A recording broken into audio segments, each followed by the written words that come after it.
Good morning. It is 8:20 UTC. Getting a little bit of an early update in just since yesterday and wonderful failures, failing some really key levels for really strong push back to the downside, coming off of New York Stock Exchange opening after a long weekend. So we'll go through it.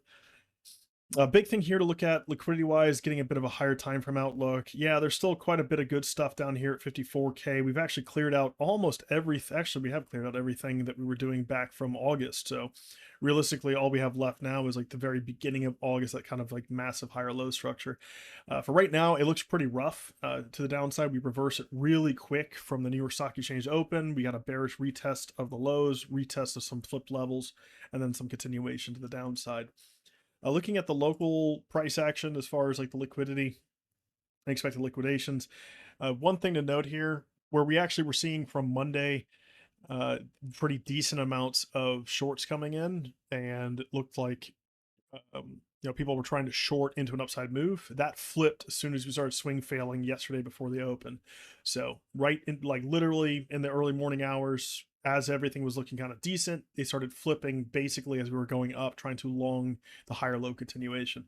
So what did this lead to? Massive amounts of liquidation to the downside, flipping of key levels. We lost 58K, actually bearishly retested and flipped a lot of these kind of higher time frame levels that we were interested in potentially holding. So for right now, we broke the potential upside price action, like this kind of upside trend that was broken going into the New York Open, swing failing obviously right before the open, with the move down, swing fail off a cliff, another retest, very weak retests, and then continuation failures. People are still trying to long this. Long short ratio is massive. It's almost like 3 to 1, so like 70% or something. It's pretty wild. Anyways, looking over the long shorts to kind of explain this. So as we saw coming in yesterday, it was actually looking decent. We were seeing shorts coming in and it going down. And then as soon as we started opening up, people smashing the green button into massive sell pressure from the New York Open. So that's the opposite of what you want to see for upside continuation. And right now it's starting to get closer to 3 to 1. It's at 2.6 to 1. So not the best still. Even here, you've got some localized short takers, some people smashing the red button just because we broke it down and go lower. There's a potential for a localized bounce, which I'm not against. But we need to regain some stuff before we start talking about regaining anything of importance, as there is still liquidity below us, which is accessible since the failure yesterday. Looking at the economic calendar for stuff coming in, Wednesday, we got jolts, not the biggest thing in the world, but the most important stuff starts to happen Thursday, Friday.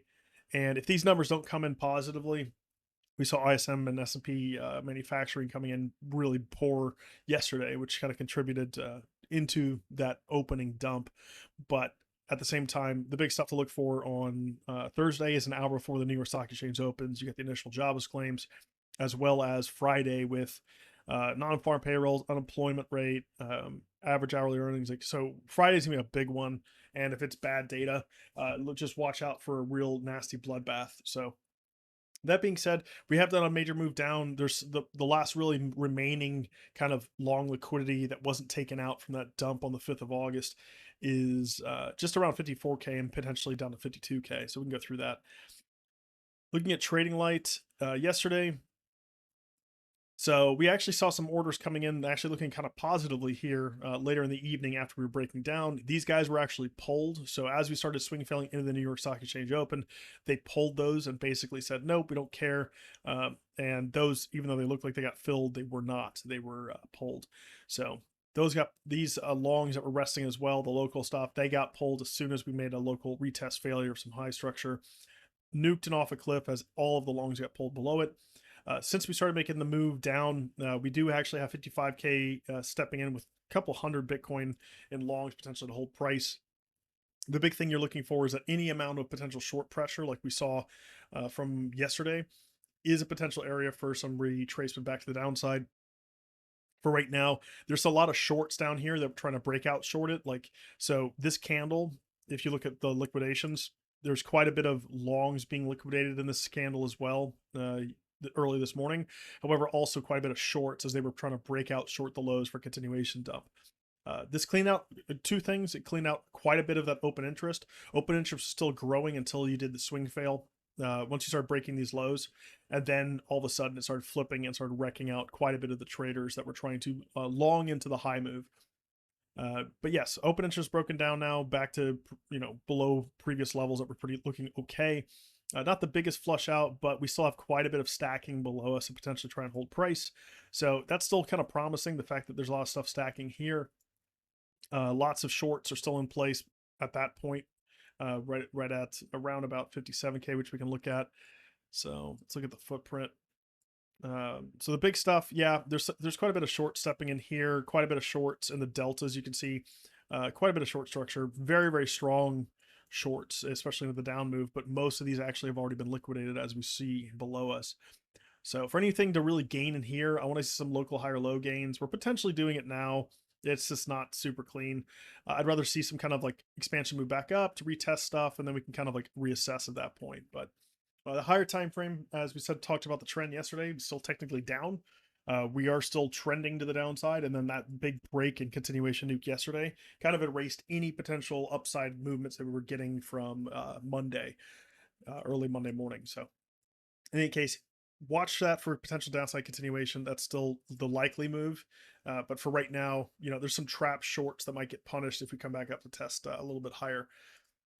If you look at the TPO as well, we're regaining the local stuff. It's not super clean, but again, we've lost everything as of yesterday. Lost it, closed below, bearishly retested underside structure, failed key levels, and went lower. So again, that priority still remains intact.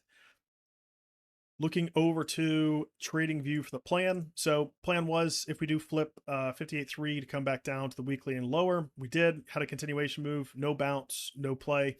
So continuation down, still the likely move. For the time being, very simply, you could easily just have that continuation down. First inflection points are about 57K. So regaining 57K is important, but not as important as regaining the weekly.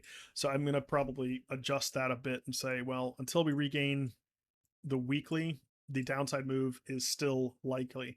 So that would be the first kind of major regain. That could be a deviation, but again, because we've broken priority the second time, and now we've got stacked quite a bit of resistance at these high levels, like 59.5 that we saw the failures at from yesterday. There's still quite a bit of downside pressure from that major flush out. So looks like the bloodbath is likely to continue, just as we have broken down and gone lower. There's still key liquidity points on much lower time frames we can go through in a sec. These are the key levels I'm kind of looking at.